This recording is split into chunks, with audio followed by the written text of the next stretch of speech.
Hi పిల్లలు, welcome to Rambo stories. ఆశల చెట్టు.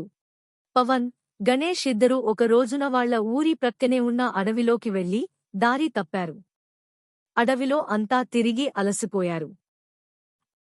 అంతలో వాళ్లకు ఎదురుగుండా ఒక పెద్ద చెట్టు కనబడింది. దాని కాండమే కాదు, పూలు, కాయలు అన్నీ బంగారం రంగులో మెరుస్తున్నాయి. ఈ కాయలు కోసుకుందాం. ఆకలి వేస్తున్నది అన్నాడు గణేష్. ఇవి తినేందుకు పనికి రావేమో.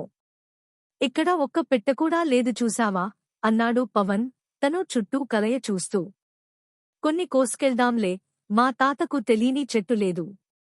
కనీసం ఇది ఏం చెట్టో అయినా తెలుస్తుంది అంటూనే గబగబా చెట్టు ఎక్కిన గణేష్ చకచకా కొన్ని కాయలు కోసి పవన్ దగ్గరికి విసిరాడు.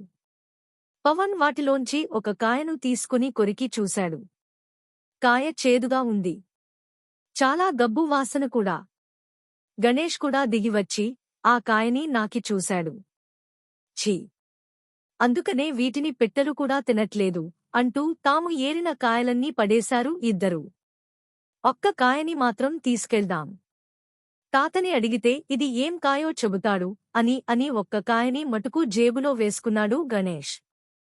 ఇద్దరూ దారులు దిక్కులు చూసుకుంటూ అడవిలోంచి బయటపడి అతి కష్టం మీద ఊరు చేరుకున్నారు. గణేష్ వాళ్ల తాత మామూలుగా అయితే ఎప్పుడూ శక్తి లేదు అని ముడుచుకుని పడుకుని ఉండేవాడు. అతను ఇప్పుడు ఆ కాయని చూడగానే లేచి గంతులు వేయటం మొదలుపెట్టాడు. ఇవి ఎన్ని తింటే అన్నేళ్లు ఎక్కువ బ్రతుకుతారట. ఈ బంగారు చెట్టు మీకు ఎక్కడ కనిపించింది?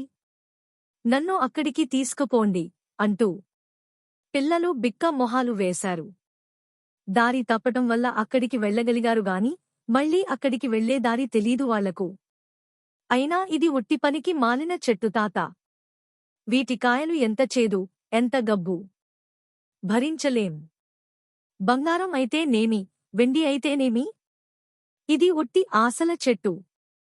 అంతే అన్నారు పిల్లలిద్దరూ. అయినా వాటిమీద ఆశతోటి అడవి అంతా గాలించాడు తాత. ఎంత వెతికినా ఆ బంగారు చెట్టు కనిపించనే లేదు.